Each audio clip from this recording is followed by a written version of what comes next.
Mecanismos da mediunidade. 11º livro da coleção A Vida no Mundo Espiritual. Ditado pelo espírito André Luiz e psicografado pelo médium brasileiro Francisco Cândido Xavier, em 1959 e lançado em 1960. Capítulo 17. Efeitos físicos. Simbioses espirituais.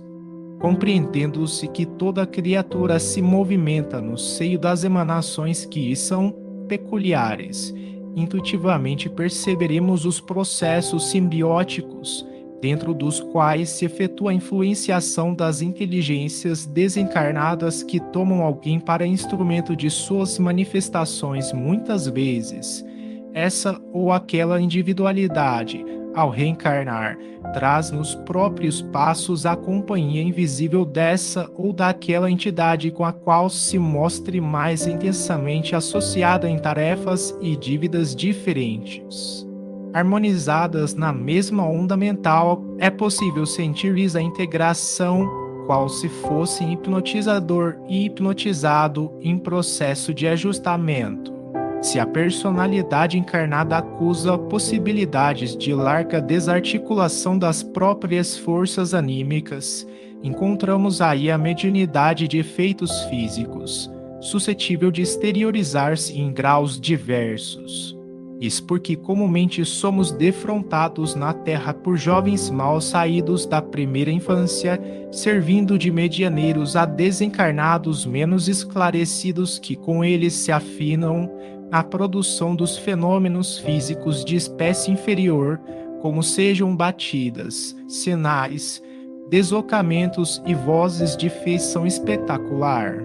É certo que semelhantes evidências do plano extrafísico se devam, de modo geral, a entidades de pouca evolução, porquanto humanizadas aos médiuns naturais a que se condicionam, entremostram-se entre os homens, à maneira de caprichosas crianças, em afetos e desafetos desgovernados, bastando, às vezes, simples intervenção de alguma autoridade moral, através da exortação ou da prece, para que as perturbações em andamento cessem de imediato. Tal eclosão de recursos medianímicos, capaz de ocorrer em qualquer idade da constituição fisiológica, independe de quaisquer fatores de cultura da inteligência ou de aprimoramento da alma, por filiar-se a fatores positivamente mecânicos, tal qual ocorre nas demonstrações públicas de agilidade ou de força em que um ginasta qualquer, com treinamento adequado, apresenta variadas exibições. Médium teleguiado. Imaginemos que persista na individualidade encarnada a fácil desassociação das forças anímicas.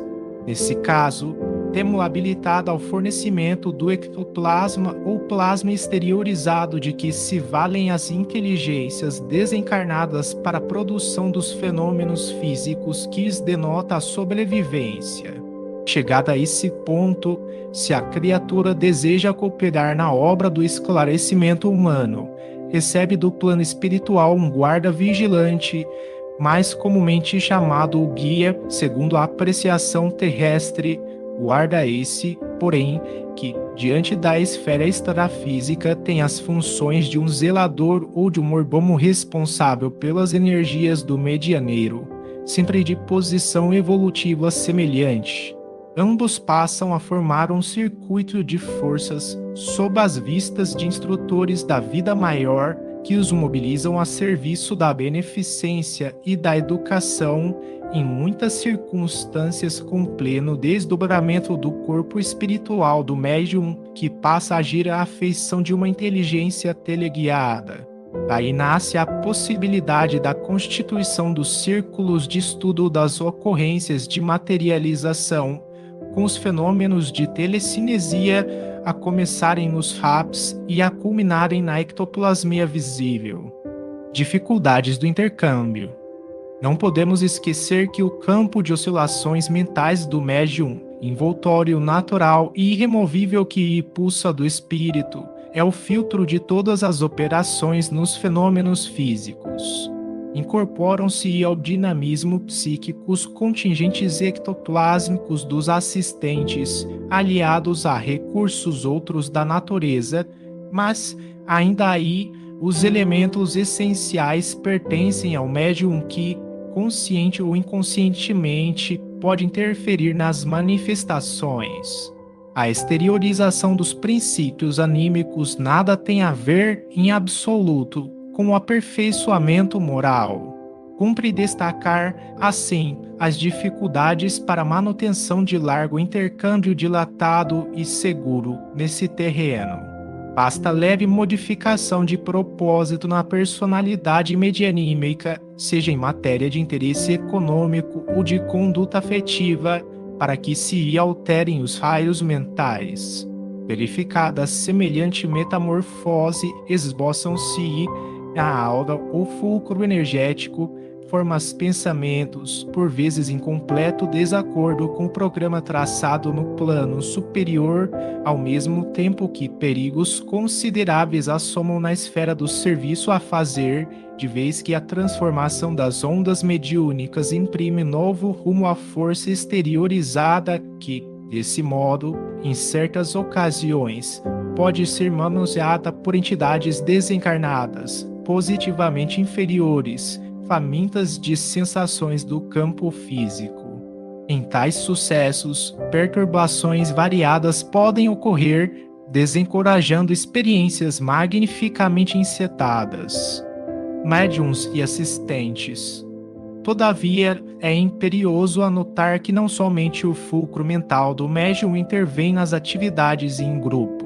Cada assistente aí comparece com as oscilações que lhe são peculiares, tangenciando a esfera mediúnica em ação, e, se os pensamentos com que interferem nesse campo diferem dos objetivos traçados, com facilidade se erige, igualmente, em fator alternante por insinuar-se, de modo indesejável, os agentes de composição da obra esperada, impondo desequilíbrio ao conjunto, qual acontece ao instrumento desafinado numa orquestra comum.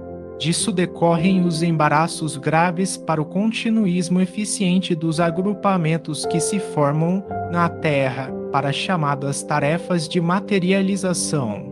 Se as entidades espirituais sensatas e nobres estão dependentes da faixa de ondas mentais do médium para a condução correta das forças ectoplasmáticas dele exteriorizadas, o médium depende também da influência elevada dos circunstantes para sustentar-se na harmonia ideal.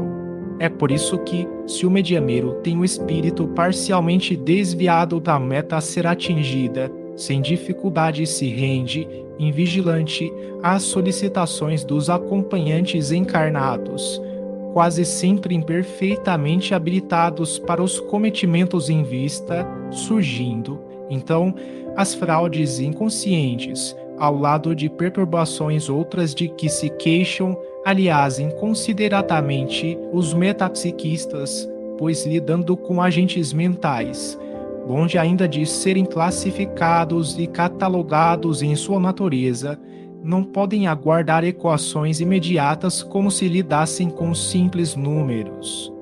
Lei do campo mental.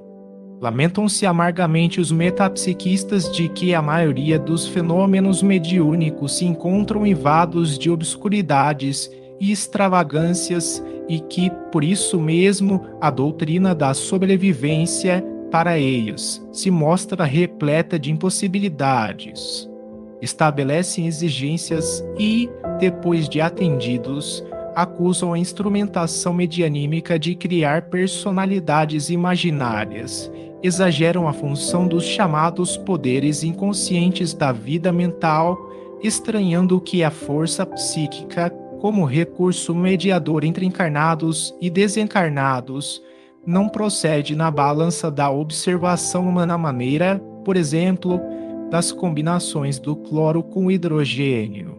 Com referência ao assunto, é imperioso salientar que se desconhece ainda, no mundo, a lei do campo mental, que rege a moradia energética do espírito, segundo a qual a criatura consciente, seja onde for no universo, apenas assimilará as influências a que se afeiçoe. Cada mente é como se for um mundo de per si, respirando nas ondas criativas que despede, ou uma psicosfera em que gravita para esse ou aquele objetivo sentimental, conforme os próprios desejos, sem o que a lei de responsabilidade não subsistiria. O médium, ainda mesmo nas mais altas situações de amnésia cerebral, do ponto de vista fisiológico, não está inconsciente de todo na faixa da realidade espiritual e agirá sempre, nunca a feição de um autômato perfeito, mas na posição de uma consciência limitada às possibilidades próprias e às disposições da própria vontade. Futuro dos fenômenos físicos. No entanto, devemos declarar que conhecemos, em vários países, alguns círculos de ação espiritual nos quais a sinergia das oscilações mentais entre médiuns, assistentes e entidades desencarnadas se ergue a níveis convenientes, facultando acontecimentos de profunda significação nas províncias do espírito, não obstante, até certo ponto, servirem apenas como índice de poder mental ou de simples informações sem maior proveito para a humanidade, tal mecanismo compreensivelmente fechado em que se encerram. A ciência humana, porém, caminha na direção do porvir. A nós, os espíritos desencarnados, interessa, no plano extrafísico, mais ampla sublimação para que façamos ajustamento de determinados princípios mentais com respeito à execução de tarefas específicas. E aos encarnados interessa a existência em plano moral mais alto para que definam, com exatidão e propriedade, a substância ectoplasmática, analisando-lhe os componentes e protegendo-lhe as manifestações, de modo a oferecerem às inteligências superiores mais seguros cabedais de trabalho, equacionando-se com os homens e para os homens, aprovem com o teste da imortalidade.